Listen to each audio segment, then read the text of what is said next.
तो सर आपका सबका स्वागत है इस सेशन में career advisory for commerce students. हम इसमें आज का विषय हमारा है कि हम 4 तरह के करियर ऑप्शंस देखेंगे। CA, CS, CMA, ACCA, इनके बारे में जो बेसिक जानकारी है वो मैं आपको शेयर करूंगा, आपके प्रश्न आंसर भी ले लेंगे। और इसके अलावा मैं थोड़ा सा अदर कोर्सेज़ के बारे में भी अगर आप जानना चाहेंगे तो मैं बता दूंगा। ठीक है, तो स्टार्ट करते हैं। सबसे पहले कि कॉमर्स स्टूडेंट्स के लिए क्या क्या करियर ऑप्शन है। तो हम इसके अंदर, क्योंकि मुझे पर्सनली ऐसा लगता है कि पर्सनैलिटी ड्रिवन कोर्स होना चाहिए तो ज़्यादा अच्छा रहेगा।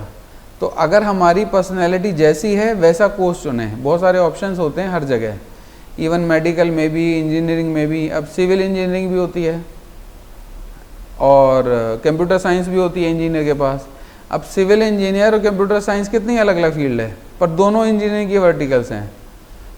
मैकेनिकल भी होती है, तो इसका मतलब with in engineering multiple personalities अलग अलग तरह से काम कर सकती हैं। ऐसी कॉमर्स में भी अलग अलग तरह की पर्सनैलिटीज़ होती हैं, उसके हिसाब से उनको करना चाहिए। तो मुझे लगता है सबसे अच्छा कोर्स वो होता है जो आपकी पर्सनैलिटी के साथ मैच करता है और आपकी ज़रूरतों के साथ भी मैच करता है।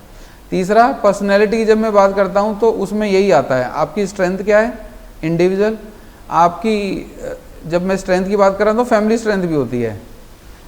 मान लो जैसे बिजनेस कम्युनिटी के बहुत सारे लोग जिनके बिजनेसेस हैं बड़े, वो अपने बच्चों को ज़्यादातर MBA कराना पसंद करते हैं। वो कहते हैं बिजनेस तो सब चल ही रहा है, तुम्हारे को जॉब तो करनी नहीं है, तो तुम स्किल सीख लो, लीडरशिप स्किल्स तुम ये सीख लो, मोटा मोटा बिजनेस रन कैसे करोगे। तो उसका लिए कोर्स ही चेंज हो गया उसका।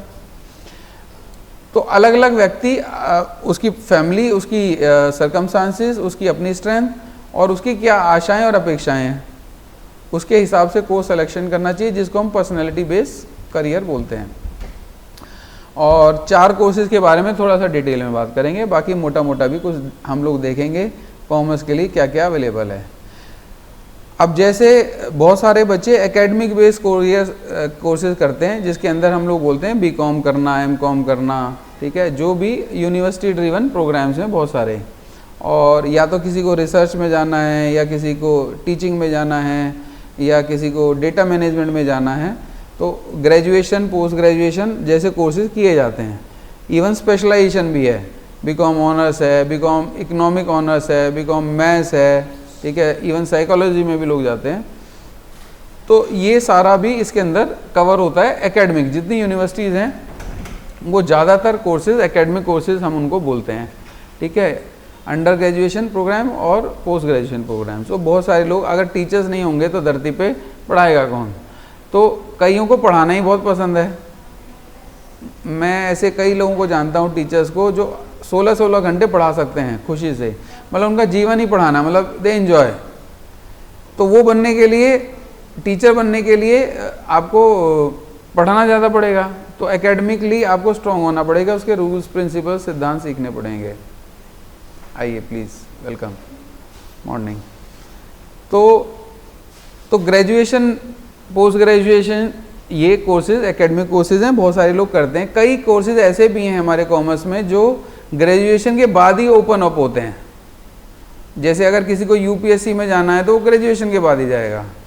किसी को अगर CFA जैसा कोर्स करना है फाइनेंस का, वो ग्रेजुएशन के बाद ही ओपन होगा। किसी को अगर किसी अच्छे गवर्नमेंट एग्जाम्स में जाना है तो ग्रेजुएशन के बाद होगा। बैंकिंग के कई एग्जाम्स होते हैं, प्रोबेशनरी ऑफिसर्स वगैरह के, वो ग्रेजुएशन के बाद ही होते हैं। तो इसलिए ग्रेजुएशन प्रोग्राम जो होते हैं वो सारे के सारे हमारे एकेडमिक कोर्सेज के अंदर कवर होते हैं, काफ़ी लोग करते हैं। कॉम्पिटिटिव एग्जाम्स हैं बहुत सारे जो कंपटीशन बेस्ड हैं, ठीक है। तो कई लोगों को, बच्चों को पसंद होता है कॉम्पिटिटिव एग्जाम्स देना, उनको उनकी ड्राइव होती है। किसी को गवर्नमेंट एग्जाम्स में देना है, SSC, बैंकिंग के बहुत सारे एग्जाम्स हैं, ठीक है। डिफेंस सर्विसेज में कई लोग जाना पसंद करते हैं, बहुत लोगों को लगता है कि मेरे को किसी ना किसी डिफेंस सर्विस में जाना है, तो उसके अलग से एग्ज़ाम्स हैं, ठीक है। कॉमर्स के बच्चे पुलिस का एग्ज़ाम भी देते हैं, मिलिट्री के भी एग्ज़ाम देते हैं, ऐसे सब देते हैं, ठीक है। UPSC भी देते हैं और बाकी स्टेट बोर्ड्स भी देते हैं। तो वो कॉम्पिटिटिव एग्ज़ाम पसंद करने वाला भी एक क्राउड है जिनको कॉम्पिटिटिव एग्ज़ाम्स ही देने हैं और उसके थ्रू आगे करियर बनाना है।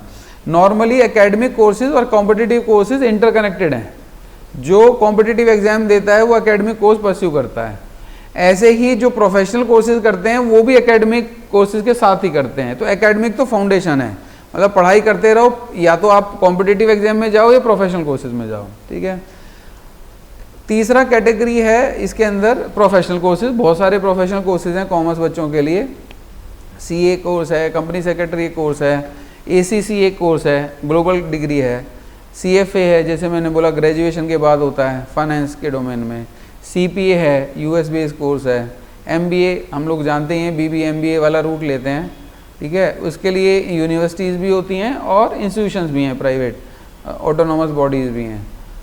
एलएलबी लोग करते हैं कॉमर्स के बहुत सारे बच्चे, 5 ईयर इंटीग्रेटेड प्रोग्राम भी करते हैं, एमबीए का भी और लॉ का भी, तो वो भी एक कोर्स है, वो भी प्रोफेशनल डिग्री में आता है। और कई सारे बच्चे एक्चुरियल साइंस जैसा कोर्स भी करते हैं, जो जिनका मैथ्स बहुत ज़्यादा शानदार होता है और वो लोग सोचते हैं एक्चुरियल साइंस करेंगे, तो वो भी एक कोर्स है, वो भी कॉमर्स के डोमेन में आता है। तो मुख्य रूप से ये 7-8 तरह के कोर्सेज हैं। इनके 4 कोर्सेज का तो हम डिटेल में बात करेंगे, बाकी ऐसे कई सारे ऑप्शंस हैं कॉमर्स में। कुछ ऐसे भी बच्चे होते हैं जिनको बहुत ज़्यादा पढ़ना पसंद नहीं है, बट वो स्किल ज़्यादा अच्छा सीख सकते हैं और अर्ली करियर बनाना हो किसी को। जैसे प्रोफेशनल कोर्स में 4-5 साल 6 साल ज़्यादा पढ़ाई करनी पड़ती है, तो हम देखते हैं कि सब बच्चे बहुत ज़्यादा पढ़ाई को पसंद नहीं करते हैं, मतलब पढ़ाई में मन ही नहीं लगता, मान लो, ऐसे भी तो हैं और बहुत सारे हैं, मतलब 50-60% तो ऐसे ही हैं जिनको पढ़ाई बिल्कुल ही पसंद नहीं है, इवन ज़्यादा भी हो सकते हैं। तो उनके लिए शॉर्ट टर्म बहुत सारे सर्टिफिकेशन प्रोग्राम्स हैं कॉमर्स डोमेन में। अकाउंटिंग का कोर्स है, बिजनेस कोर्सेज हैं, फाइनेंस के कोर्सेज हैं, ठीक है, इंश्योरेंस में, इन्वेस्टमेंट्स में, आईटी में, ऐसे कई सारे 3 से लेके 6 महीने साल भर तक के कोर्सेज हैं, जिससे आप 12th के बाद 1 साल के अंदर अपना करियर स्टार्ट कर सकते हो। कईयों की फैमिली सर्कमस्टांसेस ऐसे होती हैं कि उनको फैमिली को सपोर्ट करने के लिए शॉर्ट टर्म कोर्सेज करके जॉब करनी पड़ती है।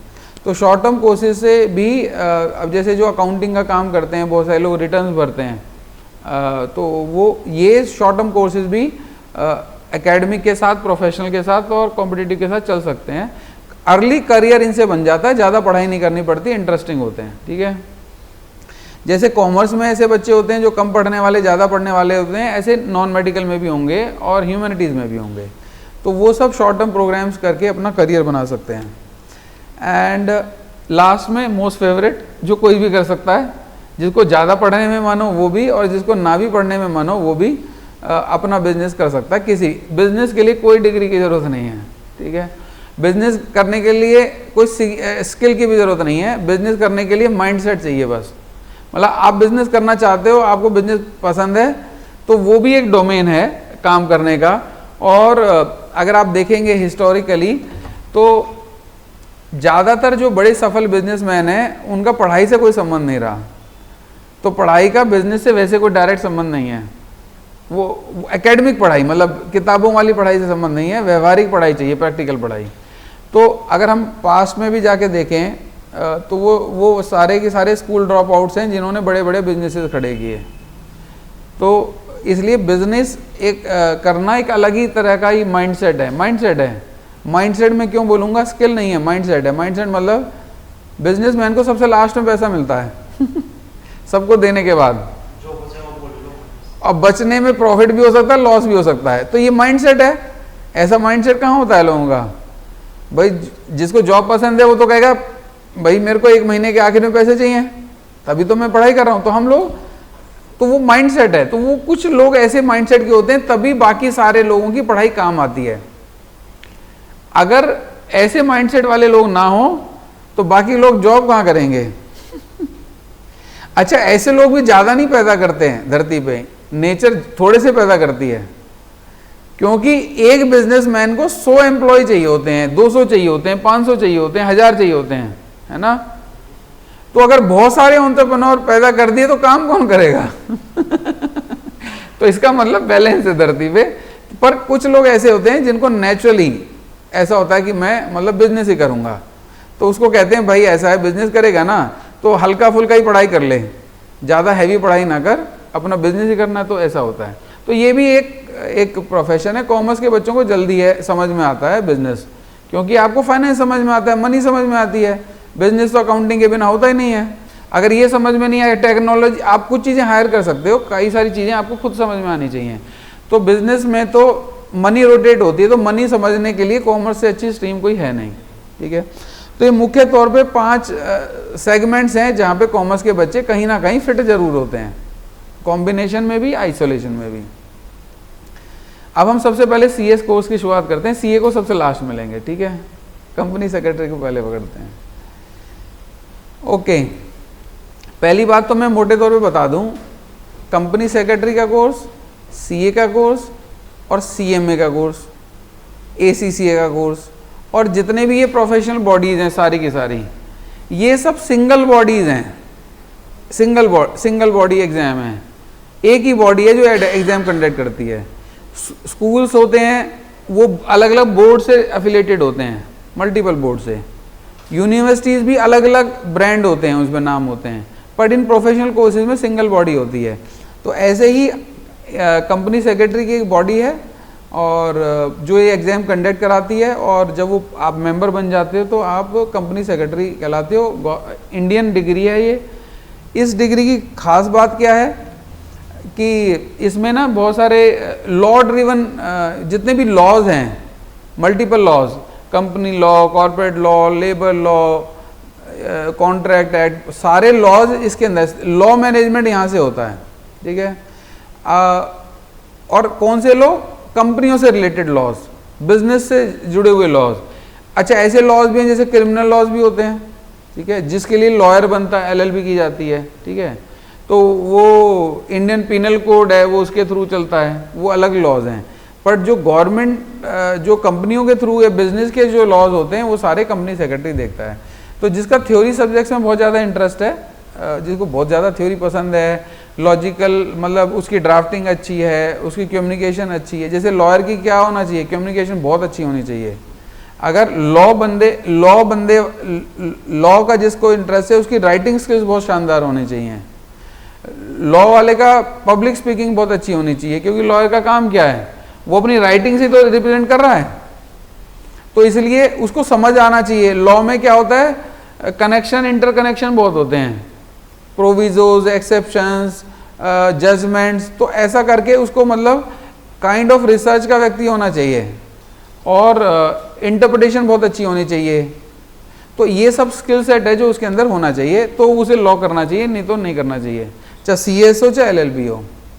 तो ICSI जो है, अब तक इसके अंदर इंडिया में 75,000 मेंबर्स हैं इसके, और 3 लाख के आसपास टोटल स्टूडेंट्स हैं। थोड़ा सा मैं स्टैट शेयर कर रहा हूँ।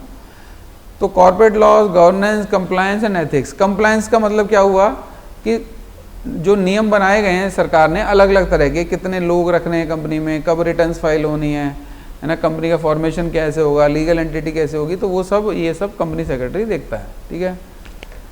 कंपनी सेक्रेटरी कोर्स का स्ट्रक्चर क्या है?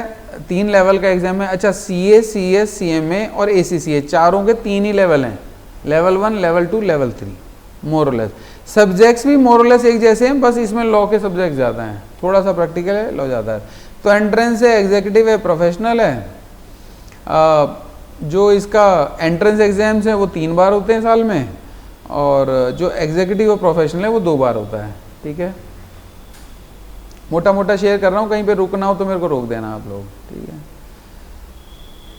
जैसे मैंने बताया, लॉ इंटरप्रिटेशन स्किल्स होती हैं, वो आनी चाहिए आपको। गुड कम्युनिकेशन, ड्राफ्टिंग स्किल्स आनी चाहिए, और कंप्लायंस और डिटेल पे आपको अच्छा होना चाहिए, तो फिर लॉ करना चाहिए, नहीं तो नहीं करना चाहिए। अच्छा, एक और बता देता हूँ, CA, CS, CMA में तीनों में मिनिमम 40% हर सब्जेक्ट में, और एवरेज 50% अक्रॉस सेट है। तो वो ये चाहते हैं कि सब में थोड़ा थोड़ा, मतलब एक लेवल का बैलेंस क्रिएट हो। ऐसा नहीं एक सब्जेक्ट अच्छा है, कमज़ोर है। तो CA में भी ऐसा ही है, CS में भी ऐसा ही है, CMA में भी ऐसा ही है। तो हर पेपर में 40% और एवरेज 50%। मैंने सब्जेक्ट्स भी लिख दिए हैं, जैसे किसी का CS में मन होगा तो अगर आप देखोगे तो इसके अंदर लॉज ही लॉज हैं, अलग अलग तरह के। अकाउंटिंग है एक पेपर, 3 तो लॉज ही दिखेंगे आपको, ठीक है। 2 ये इसका जो एग्ज़ाम है अर्लीस्ट एग्ज़ाम जो आपका वैसे तो टेक्निकली जून पड़ सकता है 12th के बच्चों के लिए, पर देना नहीं चाहिए क्योंकि समय कम होता है, प्रिपेयर नहीं कर सकते, तो अक्टूबर बेस्ट टाइम है देने के लिए, जिससे सफिशिएंट टाइम मिल जाए। पर टेक्निकली पॉसिबल है जून में देना, जैसे टेक्निकली मई में देना पॉसिबल है सीए का 12th के बाद, पर हम एक्सपेक्ट करते हैं कि सितंबर में देगा तो अच्छा रहेगा। सीएस एग्जीक्यूटिव में चार पेपर हैं ग्रुप 1 में और 3 पेपर हैं ग्रुप 2 में, तो 4 में से 3 पेपर लॉज के हैं और 1 पेपर अकाउंटिंग का है, ठीक है ना, मेजॉरिटी फोकस वही है। इसी तरह से ग्रुप 2 में 3 पेपर हैं टोटल, उनमें से 2 पेपर लॉ से रिलेटेड है, मल्टीपल लॉस, और 1 पेपर टैक्स से रिलेटेड है। तो थोड़ा सा टैक्स, थोड़ा सा अकाउंटिंग, थोड़ा सा एफएम कराया जाता है, पर मेजरली मल्टीपल लॉस कराए जाते हैं। इसके 2 बार एग्जाम होते हैं साल में, ठीक है। और प्रोफेशनल्स में भी ऐसे ही है, 4 और 3 पेपर का कॉम्बिनेशन है।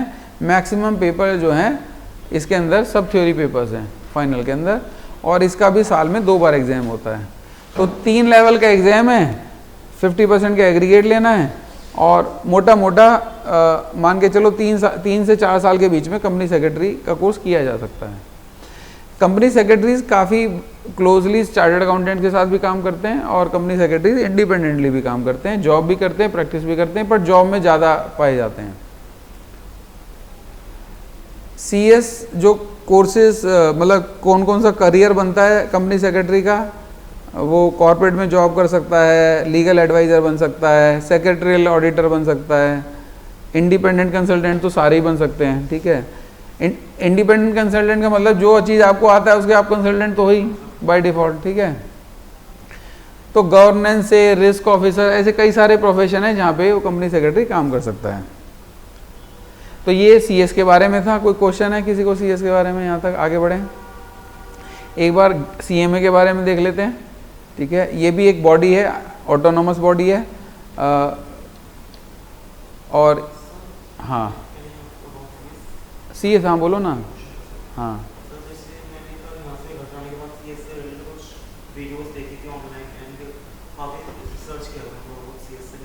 ओके,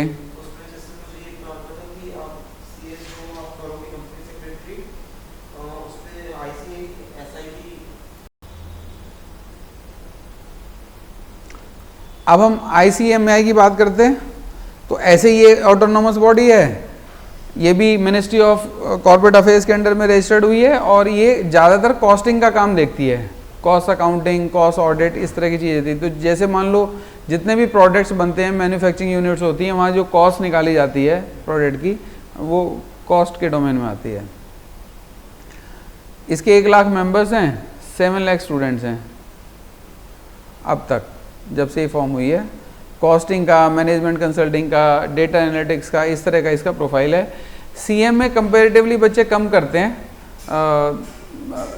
काफ़ी सारे लोग जिनको पीएसयूज में जाना है, गवर्नमेंट सेक्टर में जाना है, वो सीएम में करते हैं ज़्यादातर, अदरवाइज़ नहीं करते हैं, ठीक है। काफ़ी हद तक इसका सिलेबस सीए से मिलता जुलता है। मतलब अगर कोई सीएम में करने की सोचता है तो हम सोचते हैं सीए ही कर ले, क्योंकि ज़्यादा स्कोप उसके लिए ओपन अप हो जाता है। पढ़ाई के हिसाब से अगर हम तीनों का कंपैरिजन करें, सीएस में का तो मैंने बता दिया लॉटरी बन जाता है, पर सीए का और सीएमए का काफ़ी हद तक ठीक, एक मोरलेस एक जैसा है। तो उतनी मेहनत वहाँ करनी है, तो उतनी मेहनत सीए में करे तो ज़्यादा अच्छा रहेगा। सेम तीनों लेवल का एग्ज़ाम है, 2 बार इसके एग्ज़ाम होते हैं तीनों लेवल के, ठीक है। और सेम क्राइटेरिया है, 40% मिनिमम ईच पेपर और 50% एवरेज। सीएमए के एंट्रेंस में ये 4 सब्जेक्ट्स हैं, मैथ्स इसके अंदर भी है, सीए फाउंडेशन में मैथ्स है, लॉज भी हैं। कॉस्टिंग पे थोड़ा फोकस इसका ज़्यादा रहता है, तो इसलिए कॉस्टिंग भी डाल दिया। इकोनॉमिक्स सब जगह है, इकोनॉमिक्स यहाँ भी है, वहाँ भी है, सीएस में भी है, क्योंकि हम सब इकोनॉमिक्स में डील करते हैं। इकोनॉमिक्स, इकोनॉमी नहीं है तो कुछ भी नहीं है। तो इकोनॉमिक्स हर जगह है फाउंडेशन में। ऐसे 4 महीने का गैप रहता है रजिस्ट्रेशन का और एग्ज़ाम का, सब जगह करीब करीब ऐसा ही है। सीए में भी ऐसा ही है, सीएमए में भी ऐसा ही है, सीए में भी ऐसा ही है।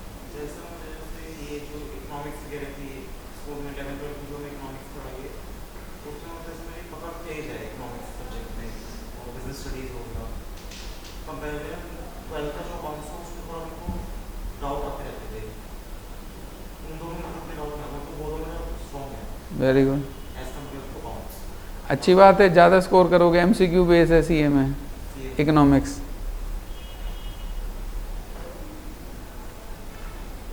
इसी तरह से इसमें 400 नंबर के पेपर हैं, 4 सब्जेक्ट्स हैं। ये इंटर का सिलेबस हो गया। फाइनल में भी इसी तरह से ही ग्रुप्स हैं, 4 पेपर्स हैं। तो बल्कि इसमें ज़्यादा हैवी लोड लगता है मेरे को सीए में। सीए में तो 3 पेपर हैं, इसमें 4 पेपर हैं। मेहनत उतनी, पढ़ाई उतनी, तो सीए क्यों ना किया जाए। पर क्या है, एक डर बैठा हुआ है कि सीए ज़्यादा खतरनाक है। तो हम आएंगे सीए पे तो हम बात करेंगे, इतनी खतरनाक नहीं है सीए, उसके एडवांटेज ज़्यादा हैं। क्योंकि जिसकी मार्केट एक्सेप्टेबिलिटी ज़्यादा है, तो और पढ़ाई और मेहनत बराबर है, सब्जेक्ट्स बल्कि कम ही है इससे। तो नॉलेज उसके अंदर बहुत ज़्यादा है, टीचर्स बहुत अच्छे हैं, इंस्टीट्यूशन ज़्यादा हैं, बुक्स ज़्यादा अच्छी हैं सीए के अंदर। तो पर दिखाने के लिए कई लोगों का फिर भी मन होता है कि नहीं, हमारे को गवर्नमेंट सेक्टर में, क्योंकि सीएम में ज़्यादा जाते हैं तो वो लोग उस एंगल से करते हैं। ये सारे करियर ऑप्शंस हैं। कॉस्ट अकाउंटेंट बन सकता है, एनालिसिस बन सकता है, इंटरनल ऑडिटर बन सकता है, बजटिंग वगैरह का काम काफ़ी करते हैं। गवर्नमेंट सेक्टर में बहुत सारे सीएमएस जाते हैं। एसीसीए के बारे में थोड़ा बात कर लेते हैं। एसीसीए यूके बेस एक प्रोग्राम है और अकाउंटिंग की डिग्री है। जैसे इंडिया में सीए है, वैसे यूएस में, यूके में एसीसीए की डिग्री है। इसकी बॉडी का नाम है association of chartered certified accountants. और ग्लोबल डिग्री होने की वजह से ये करीब करीब 180 देशों में एलिजिबल है, आप काम कर सकते हो जाके। अब जाओगे तो नहीं, पर मतलब उन्होंने इस तरह से, ग्लोबल डिग्री का मतलब क्या होता है कि कोई बॉडी ये डिसाइड करती है कि मेरा बंदे को दूसरे सरकार के साथ एमओयू कर लेते हैं लोग कि हमारा ये बंदा आपके यहाँ काम कर सकता है, तो इस वजह से वो ग्लोबल डिग्री बन जाती है। इसके 2.5 लाख मेंबर हैं टोटल और 5.5 लाख इसके स्टूडेंट्स हैं world wide. Accounting, finance, audit, taxation, consulting, जो सीए के डोमेन है वही एसीसी के डोमेन है। सब्जेक्ट्स भी वैसे ही हैं, पैटर्न अलग है एग्जाम का। एसीसीए कोर्स जो है ग्रुप्स में डिवाइडेड नहीं है, पेपर्स में डिवाइडेड है। मतलब ग्रुप्स में भी है 3 लेवल, पर टोटल पेपर ड्रिवन है। मतलब सिंगल पेपर दे के कर सकते हो इसको, एसीसीए को। एक पेपर दो, फिर दूसरा दो, फिर तीसरा दो। 1 साल में 4 बार एग्जाम होता है इसका, ठीक है। और सिंगल पेपर करके दे सकते हो। Again same criteria, 50% minimum marks चाहिए पास होने के लिए। पहला जो लेवल है इसका, उसे नॉलेज लेवल बोलते हैं, जिसके अंदर 3 पेपर कवर होते हैं, ऑब्जेक्टिव टाइप होते हैं। कभी भी जाके ऑन डिमांड, मतलब जब चाहो सेंटर पे जाओ और बुक करा दो। इंडिया में ही, दिल्ली में इसका सेंटर है आज की डेट में, वहीं जाकर आप एग्जाम दे सकते हो, एक पेपर करके कर सकते हो। इसके तीनों पेपर 11वीं 12वीं के साथ साथ भी कर सकते हो।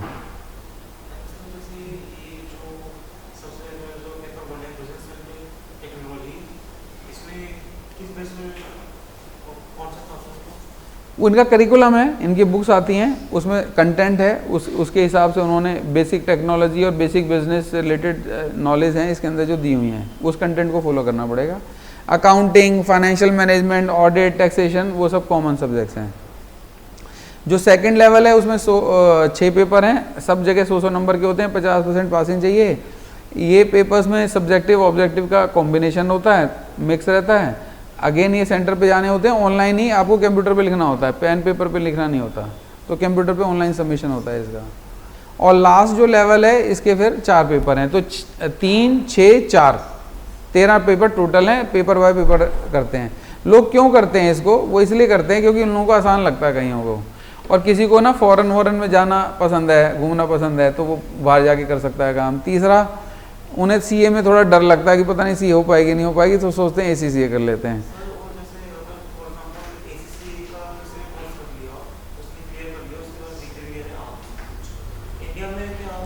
इंडिया में प्रैक्टिस नहीं कर सकता एसीसीए।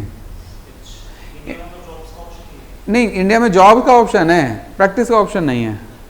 प्रैक्टिस का मतलब, जब हम प्रैक्टिस की बात करते हैं तो हम ऑडिट की बात करते हैं कि आप किसी की कंपनी के बुक्स को ऑडिट कर सकते हो, वो चार्टर्ड अकाउंटेंट ही कर सकता है, एसीसीए नहीं कर। हाँ, एसीसीए यूके में जाके रहे तो वहाँ की बुक्स जरूर ऑडिट कर देगा, पर क्योंकि अब ग्लोबल इकोनॉमी हो चुकी है और बहुत सारी एमएनसीज इंडिया के अंदर हैं, तो यहाँ पर वो जॉब करता है एसीसीए। जॉब का स्कोप काफ़ी है एसीसीए का, तो जॉब सेक्टर के लिए अच्छा है। और इसका जो पैटर्न है वो भी सीए के पैटर्न से थोड़ा सा अलग है। मतलब अगर हम सिंपल शब्दों में मैं बात करूं तो एसीसीए थोड़ा हल्का पड़ता है, मतलब नॉलेज के हिसाब से भी और मेहनत के हिसाब से भी। सब्जेक्ट सेम है, जैसे बीकॉम में भी तो सेम ही सब्जेक्ट पढ़ते हैं। बीकॉम में भी हम टैक्स पढ़ते हैं, अकाउंट्स पढ़ते हैं, ऑडिट पढ़ते हैं, लॉ पढ़ते हैं, पर बीकॉम का सिलेबस हल्का लगता है, आसान लगता है। ऐसे एसीसीए का सिलेबस थोड़ा आसान लगता है सीए के मुकाबले, और सिंगल सिंगल पेपर है, रिस्क कम लगता है। तो अगर हम बात करें डर थोड़ा कम हो और नॉलेज लेने की बहुत ज़्यादा इच्छा हो तो सीए अच्छा कोर्स है। और हाँ, ऐसा भी करा जा सकता है कि सीए से स्टार्ट करे जर्नी, जहां तक सीए हो जाए वहां तक हो जाए, उसके बाद एसीसीए पे स्विच ओवर कर लो, क्योंकि एसीसीए कभी भी की जा सकती है। अगर सीए इंटर क्वालिफाई कोई कर लेता है तो 6-7 पेपर तो एसीसीए के वैसे एग्जाम्प्ट हो जाएंगे उसके। अगर चार्टर्ड अकाउंटेंट एसीसीए करता है तो 9 पेपर एग्जाम्प्ट हैं उसके, केवल लास्ट के 4 देने पड़ेंगे, क्योंकि सीए में जितना पड़ेगा उसके बाद एसीसीए बहुत आसान है, मतलब उसका सिलेबस हल्का है। तो रिस्क के हिसाब से रिस्क कुछ नहीं है। तो अगर एनर्जी है, ताकत है, तो सबसे पहले सीए को अटेम्प्ट करो, कोशिश करो वो क्लियर हो, क्योंकि नॉलेज बहुत है सीए में, बहुत डेप्थ है उस एंगल से। पर हाँ, कई लोग बहुत ज़्यादा डरते हैं, थोड़ा सा आराम से एमएनसी में काम करना, वो कहते हैं पंगे में नहीं पड़ते भाई, एसीसीए करते हैं, क्यों इतने आपको क्रश किया जाए, क्योंकि सीए को लेकर डर बहुत बैठाया गया है। एक और मैं स्टैटिस्टिक्स शेयर करता हूँ आपके साथ। ऐसा बोलते हैं कि सीए में 1% रिजल्ट आता है, ऐसा है नहीं, एक नज़रिया है 1% रिजल्ट का। कैसे है 1% का? 100 बच्चे फाउंडेशन में बैठे, 30% रिजल्ट आया मान लो, तो 30 बच्चे पास हो गए फाउंडेशन में। यही 30 बच्चे बैठे इंटर में, मान के चलो 20% रिजल्ट आया, तो 30 में से 20% कितना हुआ? 6 बच्चे इंटर में पास हो गए। अब यही 6 बच्चे फिर फाइनल में बैठे, फिर 20% रिजल्ट आया, तो 1.2, मतलब तो बोला कि 100 बच्चे फाउंडेशन करने आए और 1 बच्चे ने फाइनल किया। ये एक नजरिया है देखने का। अब दूसरा नजरिया देख लो, सीए में नंबर ऑफ अटेम्प्ट्स का तो कोई रेस्ट्रिक्शन नहीं है। जो फाउंडेशन में 70 बच्चे फेल हुए थे, क्या वो दोबारा अपीयर नहीं कर सकते? वो 70 बच्चे जब दोबारा अपीयर करेंगे तो उसमें से 30% रिजल्ट नहीं आएगा। तो इसका मतलब रीअपीयरेंस की वजह से 1% रिजल्ट कहना गलत है, क्योंकि हर लेवल पे नॉर्मली 15 से 25% रिजल्ट आता है। 15 से 25% चांस तो बहुत हाई हैं। अगर गवर्नमेंट की क्लर्क की भी जॉब की कोई अप्लाई करे ना, तो भी 15 से 25% नहीं होता, 1% होता है। तो पहली बात तो ये कैलकुलेशन समझ लो भाई, फाउंडेशन इंटर फाइनल में 15 से 25% के बीच में रिजल्ट की परसेंटेज अच्छी है। और दूसरा, सेकेंड अटेम्प्ट दे सकते हो, थर्ड दे सकते हो, फोर्थ दे सकते हो, कौन रोक रहा है तुम्हारे को देने से? हैं, ऐसा होता है। तो उस हिसाब से पहले 4 साल एनर्जी के वहीं लगाए जाएं, और उसके बाद अगर लगता है बीच में अटक गए तो किसी भी प्रोफेशनल डिग्री जो ग्लोबल है उस पर शिफ्ट हो जाओ। अच्छा, ग्लोबल डिग्रियां कंपेरेटिवली आसान होती हैं, क्यों? क्योंकि ग्लोबली लोग पढ़ते कम हैं, इंडिया में ज़्यादा पढ़ते हैं। तो इंडिया से तो सारी डिग्रियां आसान होंगी। यूएस सीएमए के 2 ही पेपर होते हैं, आसानी से हो जाते हैं। सीएफए भी आसान है, ठीक है, सीपीए भी आसान है, सब आसान है, क्योंकि ग्लोबली इतनी पढ़ाई नहीं है जितनी इंडिया में है। इंडिया में मेहनती ज़्यादा होते हैं हम लोग। तो ये एक नज़रिया है देखने का कि ग्लोबल डिग्री को तो कभी भी पकड़ लेना, बाद में नॉलेज सीए से ले लो, जहाँ तक पहुँच गए, उसके बाद स्विच ओवर किया और आगे ग्लोबल डिग्री की तरफ चले गए। बट एक नज़रिया है। ओके, तो ये इसका एसीसी का प्रोफेशनल लेवल हो गया जो हमने देखा। करियर के हिसाब से ये 5-6 ऑप्शंस हैं जो किए जा सकते हैं। फाइनेंशियल मैनेजमेंट अकाउंटेंट बन सकता है, ऑडिटर बन सकता है, क्योंकि ऑडिटर तो बन ही सकता है वो ग्लोबली।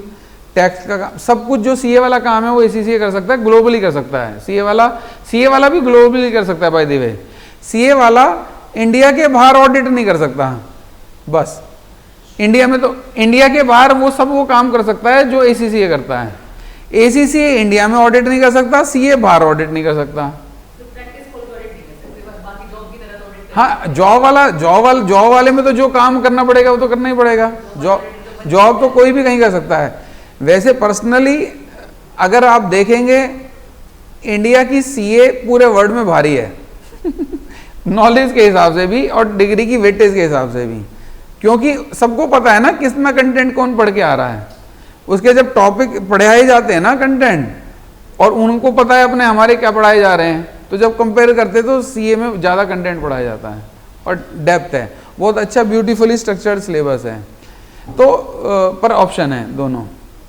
तो ये हो गए करियर एज ए सीए। अब हम सीए कोर्स पे आते हैं, लास्ट कोर्स।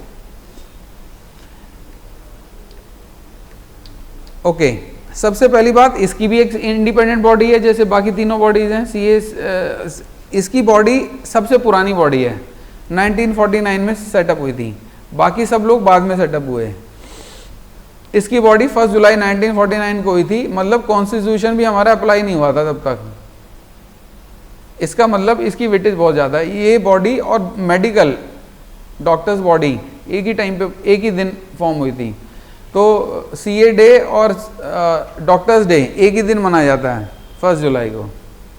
इसका मतलब इसकी बहुत हाई इंपॉर्टेंस है देश की इकोनॉमी के लिए, क्योंकि ये बहुत सारे मैटर्स देखता है, टैक्सेशन, अकाउंटिंग, फाइनेंस, ऑडिट, ठीक है, और उसके अलावा बहुत सारी कहानियाँ, मल्टीपल लॉज।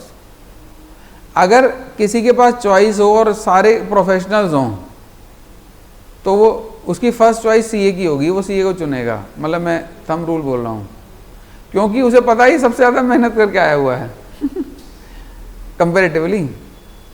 अब हम बोलेंगे कि इंजीनियर है, एक आईआईटी का इंजीनियर है और एक किसी और कॉलेज का इंजीनियर है, तो ऑब्वियसली लोग आईआईटी के इंजीनियर को तो चुनेंगे, क्योंकि उन्हें पता ही मेहनत ज़्यादा करके आया हुआ है।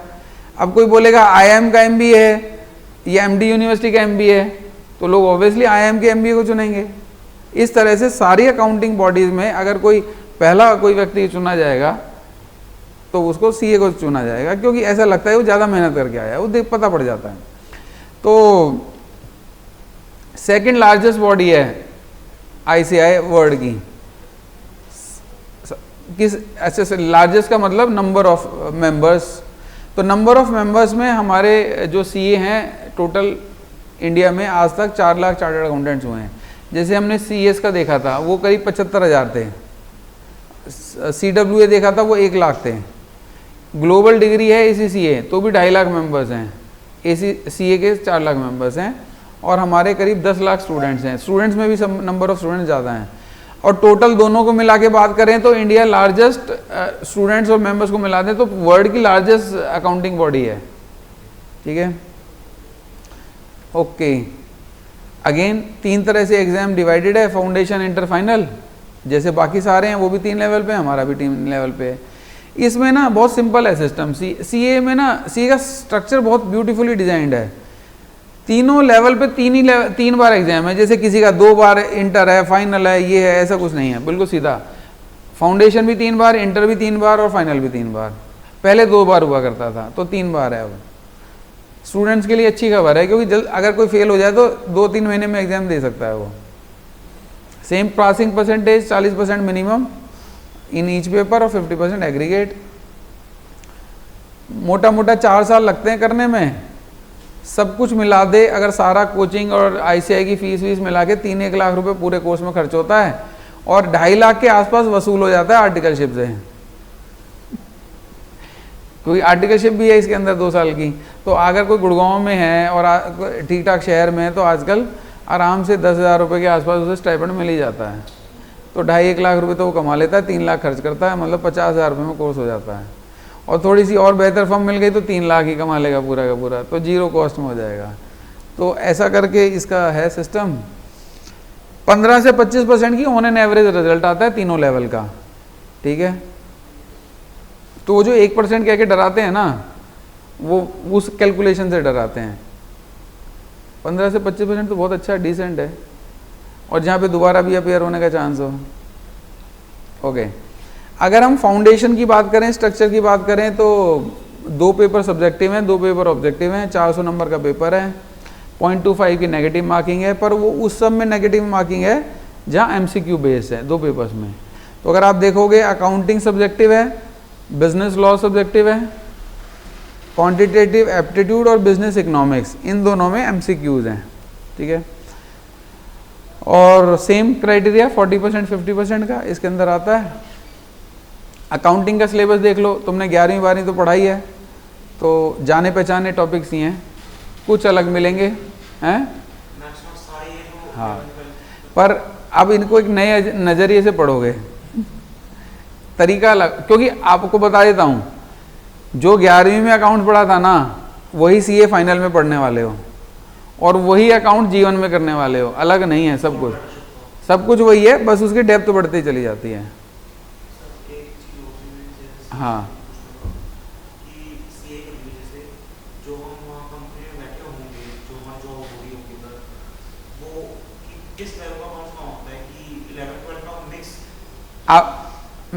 मैं बताता हूँ, सिविल सर्विस का जब जो एग्जाम देते ना ये इसका, उसका बेस है 10वीं की एनसीईआरटी।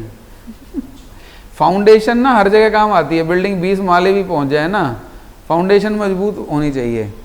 तो सीए में भी जो 11वीं में अकाउंट्स पढ़ लिया ना, जिंदगी भर वही काम आएगा। उसके बाद तो एड ऑन्स हैं, एडिड फीचर हैं, जैसे आदमी का नामकरण हो जाता है स्कूल में, आधार कार्ड बन जाए तो नाम बदलता नहीं है, उम्र कितनी हो जाए। ऐसे ही अकाउंटिंग तो वही रहेगी, बस उसके साथ कुछ कुछ चीजें ऐड होती चली जाती हैं, उसकी डेप्थ बढ़ती चली जाती है, फंडामेंटल्स वही रहते हैं,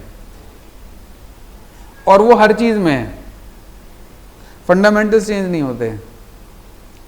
तो इसमें जो आप फाउंडेशन पढ़ोगे, इसका अप्रोच अलग होगा, थोड़ा सा डेप्थ होगी, थोड़ा अच्छा लगेगा पढ़ने में, मतलब ऐसे इंटर में जाओगे तो थोड़ा और थोड़ा अच्छा लगेगा, डेप्थ होगी। तो डेप्थ को एंजॉय करोगे, सब्जेक्ट की डेप्थ को एंजॉय करोगे, अगर पढ़ाई पसंद है तो, मतलब घबरा भी सकते हो डेप्थ से अगर पढ़ाई पसंद ना हो तो। नहीं तो डेप्थ को एंजॉय करोगे। अब तुमने मान लो एग्जाम्पल के लिए पढ़ा, डेप्रिसिएशन निकाला था कि भाई चलो स्ट्रेट लाइन मेथड से डेप्रिसिएशन निकाल दिया, फिर तुम्हें पता पड़ेगा कि डेप्रिसिएशन का मेथड आया कहाँ से था अगले लेवल पे। फिर तुम्हें पता पड़ेगा कोई एक कहानी है जिसे अकाउंटिंग स्टैंडर्ड्स बोलते हैं, वहाँ से निकला था ये मेथड। तुमने ये निकाला था कि जब तुम क्लोजिंग स्टॉक की वैल्यूएशन करते हो तो कॉस्ट और market price which ever is less लेते हो, पर क्यों लेते हो ये पता पड़ेगा अगले लेवल पे जाके, तो तुम इंजॉय करोगे, अच्छा लॉजिक भी पता पड़ेगा। मतलब ऐसी बहुत सारी बातें हैं जो तुम इंजॉय करोगे कि इसका सोर्स ये था।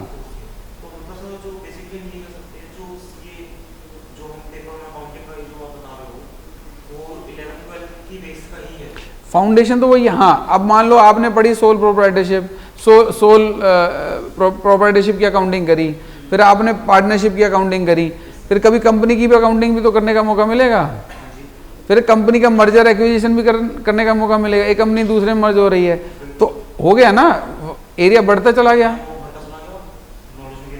और लॉज भी आने लग गए उसके अंदर। भाई सबके पीछे कोई ना कोई तो लॉ काम कर रहा है ना, तो इंटीग्रेशन भी आ जाएगा उसके अंदर चीज़ों का, ऐसे और एक्ट भी आने लग जाएंगे अलग अलग। अब कंपनीज एक्ट आ जाएगा कहीं और, जब कंपनीज अकाउंटिंग करोगे ऐसा करके, तो ऐसे लॉज बढ़ते जाते हैं, ऐसे अकाउंटिंग बढ़ती जाती है। तो अगर आप एंजॉय करते हो तो बहुत नॉलेज है, ठीक है।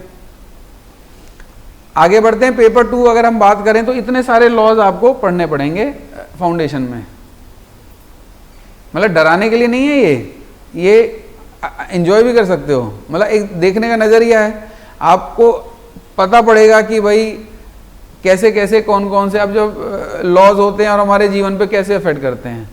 तो पढ़ाई से डर भी सकते हो और पढ़ाई को एंजॉय भी कर सकते हो नज़रिए के हिसाब से, मतलब नॉलेज के हिसाब से लोगे तो एंजॉय करोगे। तो मल्टीपल लॉज आप पढ़ोगे तो सारा प्रैक्टिकल है पूरे सीए कोर्स में, कुछ भी ऐसा नहीं है जो थ्योरेटिकल है, हर चीज़ कहीं ना कहीं अप्लाई हो रही है। जब अप्लाई हो रही है तो इसका मतलब आसान है। अब मान लो आप, बहुत सारे लोग बोलते हैं कि ट्रिग्नोमेट्री अप्लाई नहीं होती कहीं पे, मैथ्स के कुछ चीज़ें हम अप्लाई नहीं कर पाते जीवन में। सीए में ऐसा कुछ भी नहीं है जो चल ना रहा हो, कहीं पे अप्लाई ना हो रहा हो, ये ब्यूटी है। मतलब अकाउंटिंग की, फाइनेंस की, टैक्सेशन की, सब लॉज की, सब अप्लाई होने वाले लॉज हैं। तो अगर आपको पसंद है और आप थ्योरी और प्रैक्टिकल को कनेक्ट कर सकते हो तो ये जॉयफुल लर्निंग होगी, बेस्ट दोगे अपना, ठीक है। जो सीएस का जितना भी हमारा कोर्स होगा, एजुकेशन से रिलेटेड होगा सीए में, उसमें 11 12 की तो कॉमर्स आएगी। वो तो बेस है, फाउंडेशन है। वो तो बेसिक तो आएगी। जो सर हम लोग 9 10 में जो हम कुछ करना वो 9 10 में तो कुछ है नहीं ना, वो कुछ नहीं है। 9 10 की मेहनत की हुई काम आएगी। मतलब बेसिक नॉलेज तो आती है ना, जमा घटा तो सीखते हैं बहुत कुछ। अच्छा बाय द वे, पढ़ाई तो आपने फर्स्ट सेकंड में ABCD सीखी थी। वो काम वो तो, पर भूल जाते हैं हम, टॉपिक भूल जाते हैं। आप 11 सब भूल जाओगे। अब मेरे को 20 साल से ज़्यादा सीए के हो गए, मैं भूल गया क्या क्या मैंने पढ़ा था, पर कहीं ना कहीं किसी ना किसी रूप में वो काम आता है। हम 10th के 9th के कहाँ टॉपिक याद हैं, टॉपिक याद नहीं रहते, पर उसकी एसेंस याद काम आती है हमारे को। प्रैक्टिकल ना कम होता है, थ्योरी ज़्यादा होती है। Practical is always less. Okay, तीसरा पेपर देख लो भाई, मैथ्स का। अगर किसी का मैथ्स में कोई इंटरेस्ट कम हो तो उसके लिए ये तो टॉपिक्स हैं मैथ्स वाले जो 40 नंबर के हैं। तो मैथ्स 3 पार्ट में स्प्लिट है। 40 मार्क्स का मैथ्स मतलब मल्टीपल टॉपिक, इसमें से कुछ टॉपिक्स 10th वाले भी हैं, कुछ 11th वाले भी हैं, कई सारे टॉपिक्स इजी भी हैं। तो मान के चलो 20 नंबर का तो आसान ही है इसके अंदर। याद आ रहा है कुछ, 10वीं में पढ़ा होगा कभी। तो उसके अलावा 40 में से का मैथ्स है, 20 का तो आसान है। अगला 20 है लॉजिकल रीजनिंग का। लॉजिकल रीजनिंग का मैथ्स से कोई ज़्यादा खारी कनेक्शन तो है नहीं, कोई भी इसको पढ़ लेता है, और इसमें मैथ्स में बहुत अच्छा होना जरूरी भी नहीं, तो ये भी किया जा सकता है। और अगला 40 नंबर है स्टैट्स का। तो मैथ्स 3 पार्ट में डिवाइडेड है, 40 + 20 + 40, ठीक है। तो 60 + 20 80 नंबर का पेपर तो कोई भी अटेम्प्ट कर सकता है। तो जिसने 11 12 में मैथ्स नहीं भी लिया हुआ है या कमज़ोर है, वो भी आराम से फाउंडेशन कर सकता है। स्टैटिस्टिक्स का ये जो हमने भी स्क्रीन पे लगा रखा है, ये जो हमने क्लास 11 में स्टैटिस्टिक्स से इकोनॉमिक्स पढ़ी थी, वो हमने माइक्रोइकोनॉमिक्स के साथ, ये मतलब उससे रिलेटेड है। स्टैटिस्टिक्स का कुछ कुछ हिस्सा कहीं कहीं पे फैला हुआ है, उसमें से कुछ हिस्सा ऑब्वियसली। इकोनॉमिक्स है ही स्टैटिस्टिक्स, क्योंकि इकोनॉमिक्स डेटा पे बात करती है। अब कुछ भी है, नंबर्स हैं इकोनॉमिक्स में, एक लेवल के बाद एक थ्योरी है, उसकी कोई लॉजिक है, उसके बाद वो नंबर है। वो नंबर को कैसे प्रेजेंट करोगे, स्टैट से प्रेजेंट होता है वो नंबर, तो स्टैट्स उसका हिस्सा है। 4th पेपर हमारा इकोनॉमिक्स का, सब जाने पहचाने टॉपिक्स होंगे, पर क्या है, क्योंकि ऑब्जेक्टिव टाइप होगा तो इसके अंदर पैटर्न थोड़ा अलग हो जाएगा करने का, ठीक है। क्योंकि MCQ बेस को सॉल्व करना अलग होता है और डिस्क्रिप्टिव को अलग होता है। तो हमने डिस्क्रिप्टिव पढ़ा है, सब्जेक्टिव पढ़ा है, तो अब MCQ को सॉल्व करना पड़ेगा, ठीक है। तो उसका काफ़ी अभ्यास किया जाएगा क्लास के अंदर, पर स्कोरिंग है, अच्छे मार्क्स आते हैं इसमें। ओके, ब्रीफ में सी एंटर के बारे में थोड़ा सा बता देता हूँ। 2 ग्रुप हैं इसके अंदर, 3-3 पेपर होते हैं दोनों ग्रुप में, 8 महीने की स्टडी पीरियड है। तो अगर मान लो सितंबर में एग्जाम देते हो इस बार, तो अगले सितंबर में इंटर ड्यू हो जाएगा। और अगर आपने देखा होगा CMA में 4-4 पेपर थे, इसमें 3-3 पेपर हैं। अकाउंटिंग, टैक्स, लॉस ग्रुप 1 में, कॉस्टिंग, FM और ऑडिट। तो यही सारे पेपर्स ही फाइनल में हैं, जो इंटर में पेपर हैं वही फाइनल में है। तो इंटर जो है एक फाउंडेशन का काम करता है फाइनल के लिए, इसके बाहर कुछ भी नहीं आता। इसी तरह से है सब कुछ। हाँ, एक काम और होता है, इंटर और फाइनल के बीच में 2 साल की आर्टिकलशिप होती है और ट्रेनिंग्स करनी पड़ती हैं। ICI खुद कराता है सॉफ्ट स्किल्स की और IT की ट्रेनिंग्स। तो ये करने के बाद CA फाइनल का एग्ज़ाम होता है। 4 पेपर आपको ऑनलाइन भी करने पड़ते हैं, सेल्फ स्टडी से ऑनलाइन या पेयर होते हैं। और अगेन जब पेपर देने जाओगे एग्ज़ाम, तो 3-3 पेपर देने पड़ते हैं बैठ के एग्जामिनेशन हॉल के अंदर। कुल मिला के 4 साल की ड्यूरेशन है। अगला FAQs ले लेते हैं थोड़े से, कि भाई अगर CA करनी है तो कॉलेज करना चाहिए क्या नहीं करना चाहिए। तो आइडियली नहीं करना चाहिए, डिस्टेंस से BCom करनी चाहिए, और साथ साथ जो है CA पढ़ाई करनी चाहिए। तो ये मेरे ख्याल से ज़्यादातर ये पॉइंट क्लियर होगा। हाँ बताओ।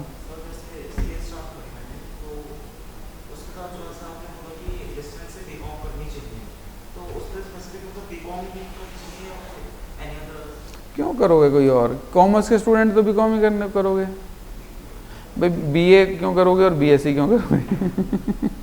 क्योंकि सब्जेक्ट्स भी और बीबीए भी क्यों करोगे, है ना? बीकॉम ही करोगे क्योंकि उसमें भी टैक्स पढ़ोगे, उसमें भी कॉस्टिंग, सेम सब्जेक्ट्स पढ़ोगे, तो इसलिए बीकॉम ही सूट करेगी उसके साथ।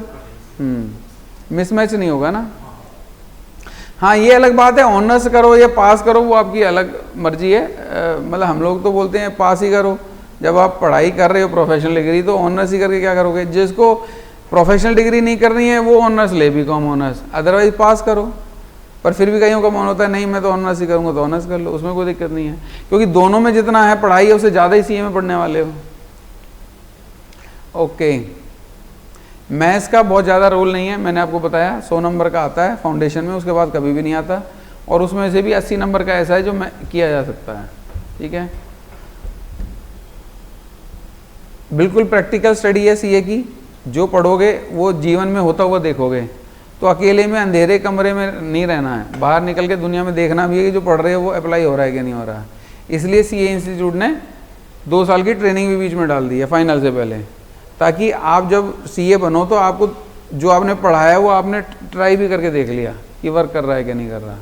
तो पूरा का पूरा इंटरेस्टिंग और एप्लीकेशन बेस है। वर्क लाइफ बैलेंस और स्टडी मैनेजमेंट करने के लिए बेस्ट तरीका है 4 घंटे क्लासरूम, 4 घंटे घर, 25 दिन महीने में पढ़ाई करो 4 साल तक।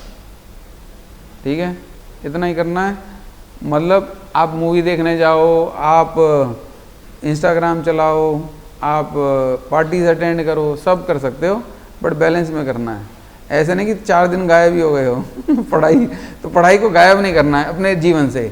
जैसे हमारे जीवन में रोज़ खाना गायब नहीं होता, अपने आप याद आ जाता 3-4 घंटे बाद, ऐसे ही 3-4 घंटे कहीं घूम भी लिए तो वापस आ जाओ कि भाई हो गया आज का। तो पढ़ाई को डे टू डे लाइफ का हिस्सा होना चाहिए, तो फिर सीए में दिक्कत नहीं आती है। हाँ, पढ़ाई कोई और याद दिला रहा है भाई साहब कहाँ हो तो फिर दिक्कत है। ओके, चार्टर्ड अकाउंटेंट का करियर बहुत वाइड वैरायटी है, कुछ भी कर सकते हो। Accounting, finance, taxation, independent practice कर सकते हो, ऑडिट कर सकते हो, इंडस्ट्री में काम कर सकते हो, और गवर्नमेंट सेक्टर में जा सकते हो, और अपना काम भी कर सकते हो।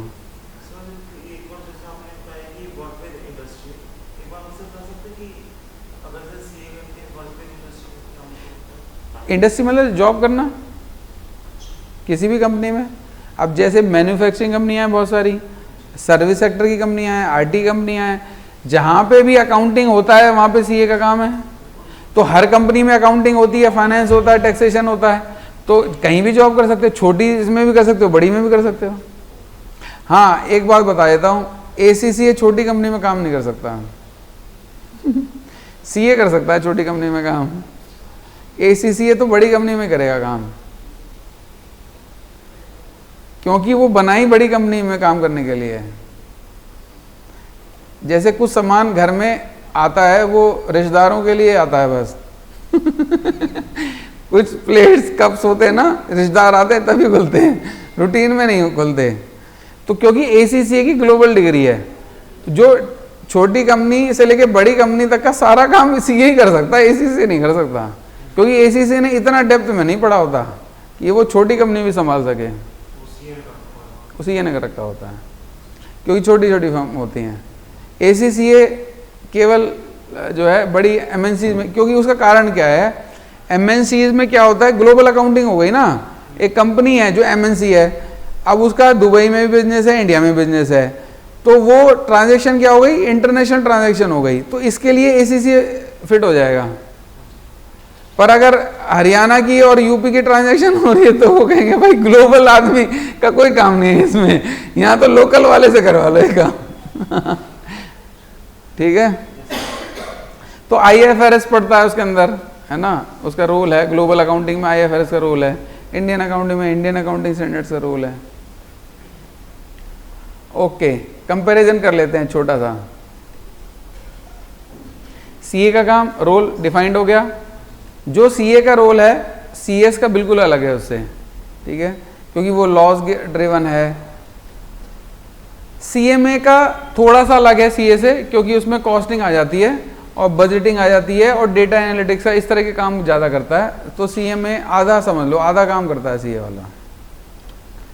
ACCA बिल्कुल वही काम करता है जो CA करता है, पर वो ग्लोबल एंगल से करता है और CA इंडियन एंगल से भी करता है। पर मोर और लेस CA का और ACCA का प्रोफाइल सेम है, सिमिलर काम है।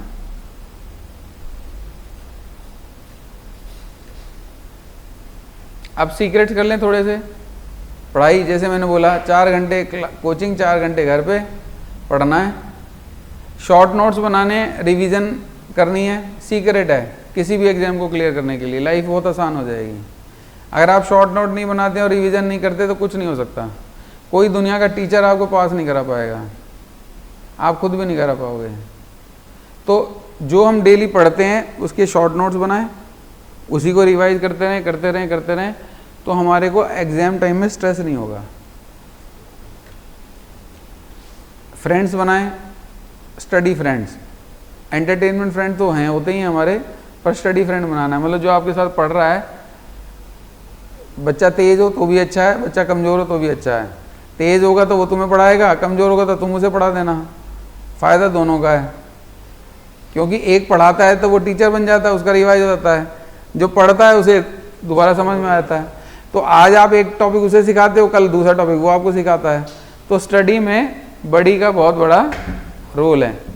तो उससे लाइफ बहुत आसान रह जाती है, क्योंकि बड़ी हमेशा अवेलेबल होता है एग्जाम के आखिरी दिन तक। बड़ी आपके साथ एग्जाम देने भी जा रहा होता है। तो इसलिए जो है स्टडी बड़ी इज़ ए गुड कॉन्सेप्ट। तो आप उसे मोटिवेट करते हो, वो आपको मोटिवेट करता है। वो बोलता है मैं 5 बजे सुबह उठ गया था, अगले दिन आप भी उठ जाते हो उसके चक्कर में। तो उसका रोल बड़ा इंपॉर्टेंट है, तो बना लो। और हम कोशिश करते हैं क्लास में भाई 1-2 लोग तो पकड़ लो, उसके साथ बैठो, उसके साथ पढ़ो, घर में जाके भी बात करो, ठीक है। इट हेल्प्स, लाइफ आसान हो जाती है। सेल्फ स्टडी का तो बहुत बड़ा रोल है। क्यों है? क्योंकि सेल्फ स्टडी तो करनी ही पड़ेगी, जीवन भर करनी पड़ेगी, क्योंकि कुछ ना कुछ चेंजेस आते रहेंगे, ठीक है। नए नए एंगल से पढ़ना पड़ेगा। तो इसलिए पढ़ाई पसंद की जा सकती है, क्योंकि हमारे को ना डराया गया है पढ़ाई को लेके। पढ़ाई डरने की चीज़ नहीं है, पसंद करने की चीज़ है। अगर आप उसको इंटरेस्ट लेते हो, प्रैक्टिकल रिलेट करते हो, तो एंजॉय करोगे आप। बर्डन से कब तक खींचोगे गाड़ी? बर्डन से गाड़ी कहाँ खींचती है? तो 2-3-4 साल की जर्नी है, स्टडीज़ को एंजॉय किया जा सकता है। एंजॉय तब किया जा सकता है जब आपको लगता है वो इम्पोर्टेंट है। जैसे अगर कोई हमारे को बोले कि 1 करोड़ रुपए मिलेंगे कल, सुबह 3 बजे उठना पड़ेगा, तो उठ जाएगा आदमी, क्योंकि उसे लगता है 1 करोड़ रुपये बहुत इंपॉर्टेंट है। वो कहे कहाँ जाना है, वहीं चला जाता हूँ। पर हमें ऐसा नहीं लगता कि पढ़ाई से भी 1 करोड़ मिल सकते हैं। हमें बर्डन इसलिए लगती है क्योंकि हम रिलेट नहीं कर पाते पढ़ाई से हमारे को कितनी बड़ी फ्रीडम क्रिएट होने वाली है, जीवन भर हमारी लाइफ आसान होगी। भैया आप किस पे इन्वेस्ट कर रहे हो? नॉलेज पे इन्वेस्ट कर रहे हो और डिग्री पे इन्वेस्ट कर रहे हो। तो नॉलेज होगी, डिग्री होगी, तो पैसे नहीं कमाओगे। अगर नॉलेज भी हटा दो, डिग्री भी हटा दो, तो देख लेना कितने कमाओगे। और मल्टीप्लाई बाय जो है 30-35 साल के करियर से मल्टीप्लाई कर दो। एक बीकॉम ग्रेजुएट कितने कमाएगा, एक प्रोफेशनल कितने कमाएगा, उसकी हर महीने की एक अंदाजा लगा लो आज की डेट में ही कि कितना गैप होगा नौकरी की सैलरी का। 12 हर महीने का निकाल लो और 12 से मल्टीप्लाई करो और 35 साल से मल्टीप्लाई करो। तो ये कीमत है, वो मोटिवेट करेगा ना आपको पढ़ने के लिए, नहीं? तो इसलिए सेल्फ स्टडी कोई भी चीज़ के लिए ड्राइव होना चाहिए। दूसरी बात, डिग्री हमारे को फ्रीडम देती है कुछ बहुत सारी चीज़ें करने की। डिग्री नहीं होती है तो हमारे को बहुत स्ट्रगल करनी पड़ती है। तो इसलिए तो लोग पढ़ाई करते हैं, लंबे समय में पता पड़ता है। तो पढ़ाई का मतलब मैं दोनों बातें बोल रहा हूँ, degree plus knowledge.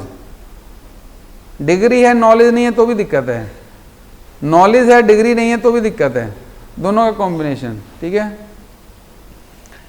Exam days आराम से मैनेज हो जाएंगे, ऊपर के 4 पॉइंट मैनेज कर लो, सिंपल सीक्रेट्स हैं भाई। 4 घंटे घर में पढ़ना मुश्किल तो नहीं है डेली, और 30 दिन भी नहीं, महीने में 25 दिन, 4-5 दिन का ब्रेक ले लो। शॉर्ट नोट्स बनाना मुश्किल है, आज आपने 2 घंटे कुछ पढ़ाई किया है, उसके आप शॉर्ट नोट बनाने में क्या दिक्कत है? हाँ, उसके 1 हफ्ते बाद बनाने जाओगे तो बहुत दिक्कत है, पर सेम डे ही तो बनेंगे वो।